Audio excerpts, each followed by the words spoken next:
বন্ধুরা, ৫,০০০ বছর আগে ব্যাবিলন নামের এক সমৃদ্ধ শহরে এক দরিদ্র মানুষ বাস করতেন। তার নাম ছিল আরকাড। ৩ দিন ধরে তিনি কিছু খাননি। পেটে খাবার নেই, হাতে একটাও পয়সা নেই। ক্ষুধায় ক্লান্ত হয়ে তিনি শহরের বাজারে ঘুরে বেড়াচ্ছিলেন, যেখানে টাটকা রুটি, ফলমূল, মাংস সবকিছুই দেখাচ্ছিল, কিন্তু কিছুই কেনার সামর্থ্য ছিল না। মনে মনে ভাবলেন, এই ধনীদের থেকে সামান্য সাহায্য নিলে ক্ষতি কি? ঠিক তখনই তিনি এমন একজনের সামনে পড়লেন যাকে তিনি একদমই দেখতে চাননি। একজন লম্বা, গম্ভীর কণ্ঠের ব্যবসায়ী, নাম দেবসিয়ার। তিনি শহরের সবচেয়ে ধনী ও সম্মানিত ব্যবসায়ী ছিলেন এবং আরকাডের বাবার পুরনো বন্ধু। আরকাড একসময় অনেক মানুষের কাছ থেকে টাকা ধার নিয়েছিল, কিন্তু দেবসিয়ারের কাছ থেকে নেওয়া টাকাটাই তাকে সবচেয়ে বেশি বিব্রত করত। দেবসিয়ার তাকে দেখেই চিৎকার করে বললেন, আরকাড, আমি তোকে খুঁজছিলাম। আমার সেই 2টো রূপোর মুদ্রা আর একটা সোনার মুদ্রা ফিরিয়ে দে, যা আমি তোকে ধার দিয়েছিলাম। আজ আমাকে অনেক জিনিস কিনতে হবে, ওই টাকাটা দরকার। আরকাড মাথা নিচু করে বলল, আমি দুঃখিত, আমার কাছে কোনো রূপা বা সোনা নেই। শুধু পকেট না, আমার পেটও 3 দিন ধরে খালি। দেবসিয়ার গম্ভীর কণ্ঠে বললেন, তাহলে বাড়ি গিয়ে এনে দে, আমি আর দেরি করতে পারব না। আরকাড হতাশ্বরে বলল, সময়টা খারাপ যাচ্ছে, হয়তো ঈশ্বর আমার উপর রাগ করেছেন। দেবসিয়ার সঙ্গে সঙ্গে বললেন, নিজের ভুলের দায় ঈশ্বরের ওপর দিও না আরকাড। প্রত্যেক মানুষের খারাপ সময় শুরু হয় তখন সে টাকা ধার করার চিন্তা করে বেশি আর টাকা উপার্জনের চিন্তা করে কম। চলো আমার সঙ্গে, আমি তোমাকে কিছু গুরুত্বপূর্ণ কথা বলবো। দুজনে একসাথে কাছের একটি হোটেলে ঢুকল। আরকান মনে মনে খুশি হল, অবশেষে কিছু খাবার পেতে যাচ্ছি। দেবসিয়ার ওয়েটারকে বললেন, তাড়াতাড়ি খাবার আনো, আমি খুব ক্ষুধার্ত। সবজি যা আছে আনো, আর আমার বন্ধুর জন্য 1 জগ পানি নিয়ে এসো। খাবার এলো। দেবসিয়ার খেতে শুরু করল। আরকাড শুধু তাকিয়ে রইল। 3 দিন ধরে না খেয়ে আছি, আর আজও আমি শুধু অন্যের খাওয়া দেখব, সে মনে মনে ভাবল। সে কিছু বলল না, কারণ বলার অধিকার ছিল না। সে তো এই মানুষটার কাছেই 2বার ধার নিয়েছিল, শোধ করতে পারেনি। দেবসিয়ার খেতে খেতে বললেন, শুনেছ, শহরে এক নতুন ব্যবসায়ী এসছে, প্রচুর লাভ করছে। আরকাড কিছু বলল না, কারণ তার চোখ তখন দেবসিয়ারের হাতে থাকা রুটির দিকে স্থির হয়েছিল।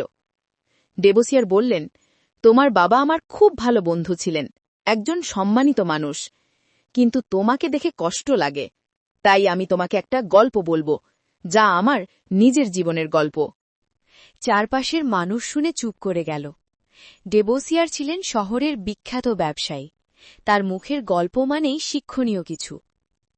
সবাইয়ের হাতে খাবারের প্লেট, কিন্তু আরকাডের সামনে শুধু 1 গ্লাস পানি। দেবসিয়ার শুরু করলেন, তোমরা কি জানো আমি এক সময় দাস ছিলাম? সবাই চমকে উঠল, দাস, আপনি? তিনি হাসলেন, হ্যাঁ, ঠিকই শুনেছ, তখন আমি টাকার নিয়ম জানতাম না, তাই টাকার দাস হয়ে গিয়েছিলাম। সবাই নিঃশব্দে শুনতে লাগল। যুবক বয়সে আমি আমার বাবার ঘোড়ার খামারে কাজ করতাম।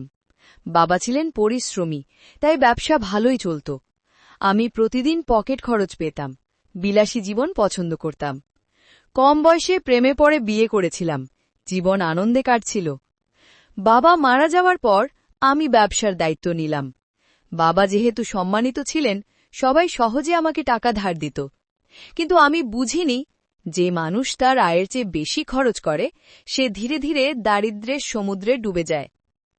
আমি বিলাসে ডুবে গেলাম, দামি পোশাক, সুস্বাদু খাবার, ভ্রমণ, আনন্দ, সবকিছু। আমার স্ত্রী শহরের অন্যান্য মেয়েদের ঈর্ষার কারণ হয়ে উঠল। কিছুদিন পর আমি টের পেলাম এই জীবন টিকবে না। যাদের কাছ থেকে টাকা ধার নিয়েছি তারা একে একে এসে টাকা চাইতে লাগল, কেউ কেউ হুমকিও দিল। আমি নতুন বন্ধুর কাছ থেকে টাকা ধার নিয়ে পুরনো ঋণ শোধ করতে লাগলাম, কিন্তু এই চক্র বেশিদিন চলল না। আমার সুনাম শেষ হয়ে গেল, টাকা ফুরিয়ে গেল, শেষমেশ আমার স্ত্রীও আমাকে ছেড়ে চলে গেল। আমি সব হারালাম, ঘর, মান, পরিবার আর সম্মান, সবকিছু। আমার জীবনে তখন শুধু একটাই জিনিস বাকি ছিল, মানুষজন যারা প্রতিদিন আমার কাছে তাদের ধার ফেরত চাইতে আসত। তারপর অবশেষে দেবশিয়ার সিদ্ধান্ত নিল এই শহরটার সে চিরতরে ছেড়ে চলে যাবে, একটা নতুন শহরে গিয়ে নতুন করে জীবন শুরু করবে, যেখানে কেউ তার ধার চাইবে না, কেউ পুরনো অতীত মনে করিয়ে দেবে না। নতুন শহরে গিয়ে সে অনেক বছর ধরে ছোটখাটো কাজ করল, কখনো দিনমজুর, কখনো দারোয়ান, কখনো শ্রমিক। জীবনটা চলছিল খুব কষ্টের মধ্যে। কিন্তু একদিন সে কিছু লোকের সঙ্গে বন্ধুত্ব করল, যারা খুব অল্প পরিশ্রমেই অনেক টাকা উপার্জন করত। পরে দেবশিয়ার জানতে পারল এই লোকগুলো আসলে ব্যবসায়ীদের মালামাল লুট করত, মানে এক কথায় তারা ছিল ডাকাত। প্রথম যাত্রাতে দেবশিয়ার ও তার সঙ্গীরা ভাগ্যবান ছিল, তারা অনেক সোনারূপা লুট করল। কিন্তু দ্বিতীয় যাত্রায় যখন তারা আরেকজন ব্যবসায়ীর কাফেলায় হামলা করল, তখন বিপদ হল, কারণ সেই ব্যবসায়ী আগেই প্রতিরক্ষা ব্যবস্থা নিয়ে রেখেছিল। তাদের কাফেলায় ছিল প্রশিক্ষিত পাহারাদার ও অস্ত্রধারী লোক। ফলে তারা দেবশিয়ারদের ধরে ফেলল, দলের নেতাকে হত্যা করল, আর বাকি সবাইকে সম্পত্তি কেড়ে নিয়ে দাস হিসাবে বিক্রি করে দিল। তখন দেবশিয়ার ছিল এক তরুণ ছেলে। প্রথমে সে ভেবেছিল এইটা হয়তো জীবনের এক রোমাঞ্চকর অভিযান, ভবিষ্যতে সব ঠিক হয়ে যাবে।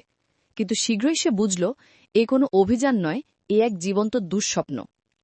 যাদের চুরি ডাকাতির অভিযোগে ধরা হয়েছিল তাদের অনেককেই জোরপূর্বক তৃতীয় লিঙ্গে রূপান্তর করা হচ্ছিল, কারণ এই ধরনের দাসেরা বাজারে বেশি দামে বিক্রি হতো।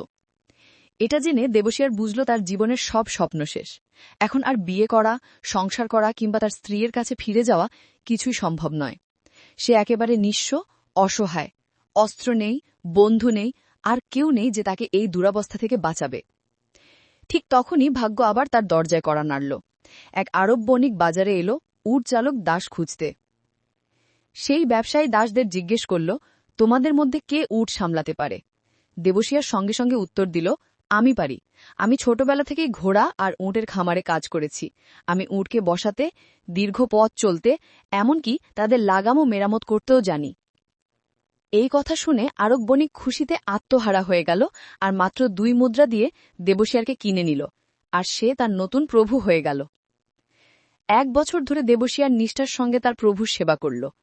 একদিন প্রভু তাকে ডেকে বলল, আমি লক্ষ্য করেছি তুমি কখনো অন্য দাসদের সঙ্গে কথা বলো না, হাসো না, খেলো না, সবসময় একা থাকো, কেন?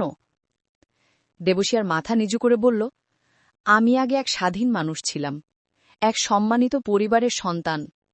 কিন্তু আজ আমি দাস। আমার জীবনের গল্পই আমাকে একা করে ফেলেছে। তারপর ধীরে ধীরে সে প্রভুকে নিজের পুরো কাহিনী বলল, কিভাবে ঋণের বোঝায় ভেঙে পড়েছিল, পালিয়ে এসেছিল, আর শেষে এই পরিণতি।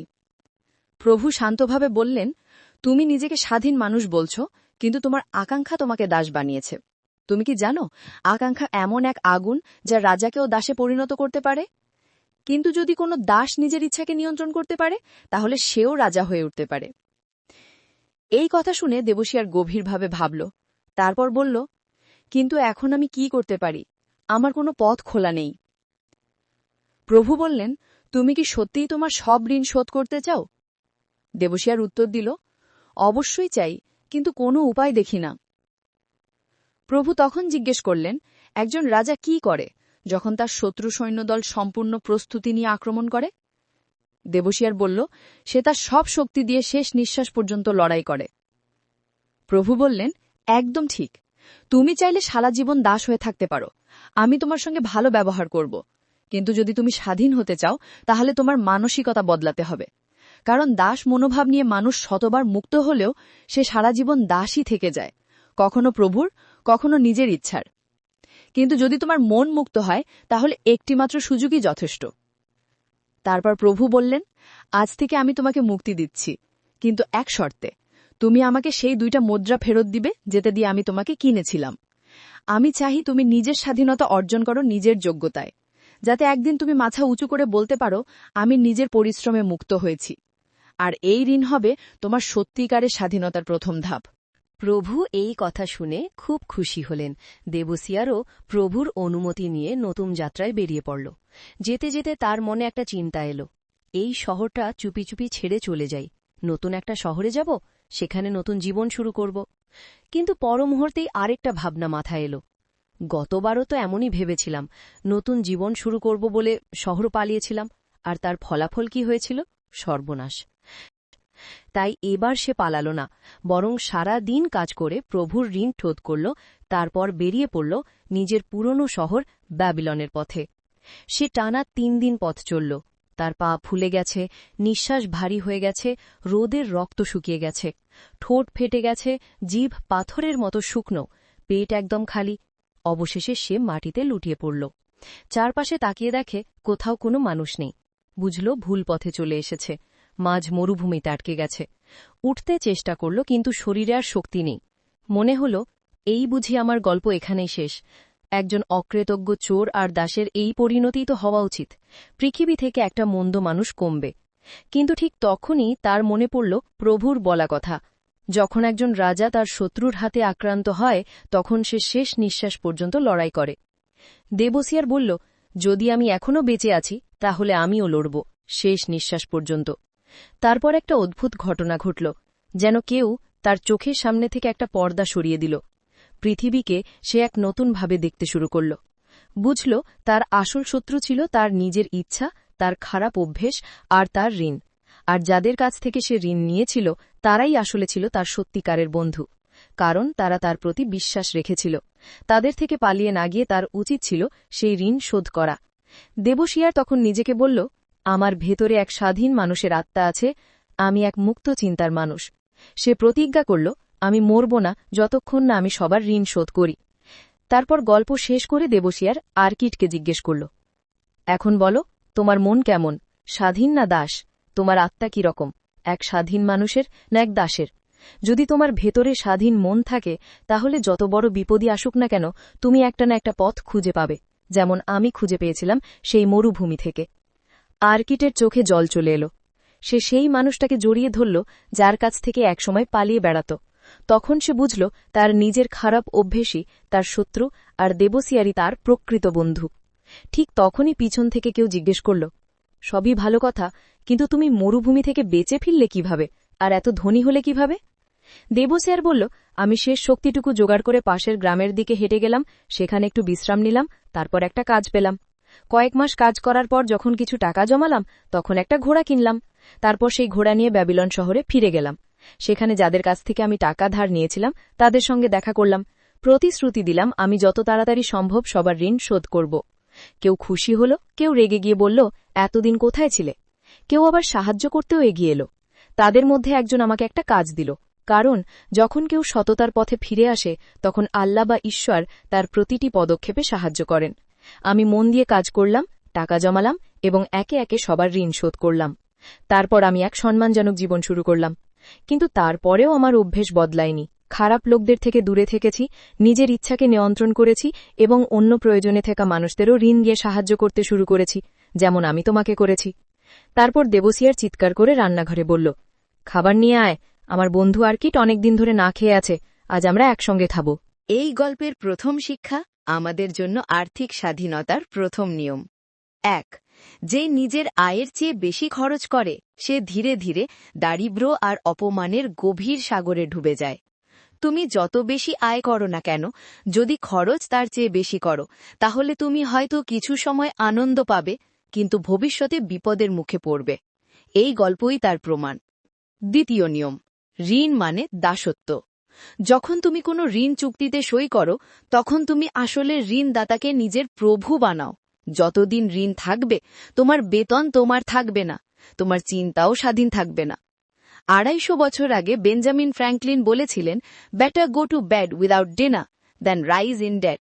মানে, রাতে ক্ষুধার্ত থাকা ভালো, কিন্তু ঋণের বোঝা নিয়ে সকাল শুরু করা নয়। তৃতীয় নিয়ম, অযাচিত ইচ্ছা রাজাকেও দাস বানায়, কিন্তু যে দাস নিজের ইচ্ছাকে জয় করে সেই রাজা হয়। ইচ্ছাই তোমার সবচেয়ে বড় শত্রু। 5000 বছর আগে যেমন ছিল আজও তেমনই। যদি তুমি নিজের ইচ্ছাকে নিয়ন্ত্রণ না করো তবে তুমি কখনোই সঞ্চয়, বিনিয়োগ বা স্বাধীনতা অর্জন করতে পারবে না। চতুর্থ নিয়ম, সততা ও সৎ পথে চললে পুরো বিশ্ব তোমার পাশে দাঁড়ায়। আর্থিক স্বাধীনতার শুরুটা সবসময় কষ্টকর, কিন্তু শুরুতে কঠোর পরিশ্রমী তোমার মূল পুঁজি হবে। এরপর ধীরে ধীরে কম্পাউন্ডিংয়ের শক্তি অর্থাৎ পুরো বিশ্ব তোমাকে সমর্থন করবে। পঞ্চম নিয়ম, তোমার আত্মা কেমন? প্রাচীনকালেও দুই ধরনের মানুষ ছিল, দাস এবং স্বাধীন মনোভাবের মানুষ। যদি তোমার আত্মা স্বাধীন হয় তবে কোনো শক্তিই তোমাকে দাস বানাতে পারবে না, কিন্তু যদি তোমার আত্মা দাসের মতো হয় তবে যুগ বদলালেও তুমি দাসই থাকবে। অতএব আর্থিক স্বাধীনতা শুরু হয় মনের স্বাধীনতা থেকে। বন্ধুরা, যদি আজকের গল্প থেকে কিছু শিখে থাকো তাহলে ভিডিওটা লাইক করো, প্রিয়জনদের সঙ্গে শেয়ার করো, আর কমেন্টে জানাও গল্পের কোন শিক্ষা তোমার কাছে সবচেয়ে মূল্যবান লেগেছে এবং পরের ভিডিওতে তুমি কোন বিষয়ে চাও আমি ব্যাখ্যা করি। চ্যানেলটি সাবস্ক্রাইব করে রাখো, কারণ আমি তোমাদের জন্য এমন আরও মূল্যবান গল্প ও শিক্ষা নিয়ে আসব প্রতিদিন। ভিডিও ভালো লাগলে লাইক দাও, না লাগলে ডিসলাইক করো, তবু নিজের মতামত দাও। তোমার মূল্যবান সময়ের জন্য ধন্যবাদ। আবার দেখা হবে পরের ভিডিওতে।